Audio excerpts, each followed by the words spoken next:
तुमच्यामुळे माझी शोभा वाढली. मला तर मगापासून वाईट बघितलं. दादा, आम्हाला उमेदवार प्रतिनिधीची आयडी मिळालेली नाही.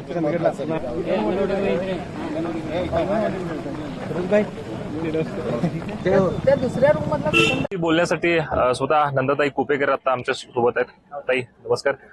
कसं एकंदरच वातावरण आहे मतदारसंघात? खूप उत्साहपूर्ण वातावरण संपूर्ण मतदारसंघात दिसत आहे. सकाळी 7 वाजल्यापासून लोकांनी रांगा लावलेल्या आहेत आणि मला आनंद आहे की जनतेमध्ये ह्या निवडणुकीबद्दल इतकी आस्था त्यांच्या मनात आहे की मोठ्या संख्येने लोक सकाळपासून बाहेर पडलेत.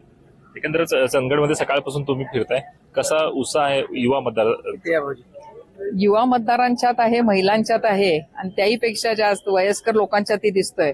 एका केंद्रावर मला एक ग्रस्त भेटले, त्यांचं वय 102 होतं आणि ते खास करून मतदानासाठी आलेले होते. नवीन मतदारांना काय आव्हान करा? नवीन मतदारांना एवढंच माझं आव्हान कायम राहिलेले आहे इलेक्शन प्रोसेसमध्ये की हा मतदानाचा पवित्र हक्क आहे. कुठल्या तरी प्रलोभनाला बळी न पडता अतिशय विचार करून मतदान करावे, कारण हा तुमच्याच भविष्याचा प्रश्न आहे.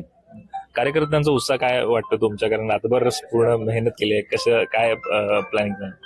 हे गेल्या 2-2.5 महिन्याच्या श्रमाचं आज असं म्हणेन की आज तो दिवस आहे की त्याचं फळ त्यांना मिळणार आहे.